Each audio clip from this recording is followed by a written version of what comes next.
OG director next నానితో తీస్తున్న సినిమాలో Pooja Hegde heroine గా నటిస్తున్నారన్నది రీసెంట్ వార్త.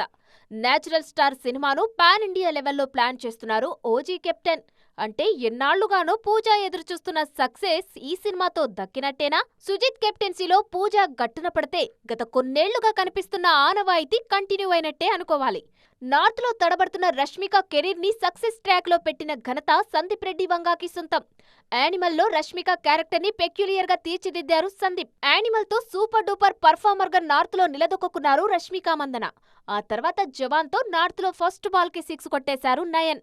అట్లీ డైరెక్షన్ లో ది బెస్ట్ అనిపించుకున్నారు లేడీ సూపర్ స్టార్. అట్లీ వల్ల నార్త్ లో ఫేమస్ అయింది జస్ట్ నయన్ మాత్రమే కాదు, కీర్తి సురేష్ కూడా. పెళ్లైన కొత్తలో నార్త్ లో తన సినిమాను ప్రమోట్ చేసుకుని ఎంత కమిట్మెంట్ ఉంది ఈ అమ్మాయికి అని మంచి పేరు తెచ్చుకున్నారు కీర్తి. ఇప్పుడు వీళ్ళందరి బాటలోనే పూజా హెగ్డే నడవాలని ఫిక్స్ అయ్యారా? సౌత్ డైరెక్టర్ ని నమ్ముకుంటే నార్త్ లో నిలదొక్కుకోవచ్చని భావిస్తున్నారా? ఆమె మనసులో ప్లానింగ్ ఎలా ఉన్నా ఫిల్మోగ్రఫీలో ఫోర్త్ కమింగ్ రిలీజ్ల లిస్టు బలంగా కనిపిస్తుంది. సో ఎలాగైనా మళ్ళీ నెంబర్ 1 ప్లేస్ ని ఆక్యుపై చేయాలన్న పట్టుదలతో కనిపిస్తున్నారు పూజా.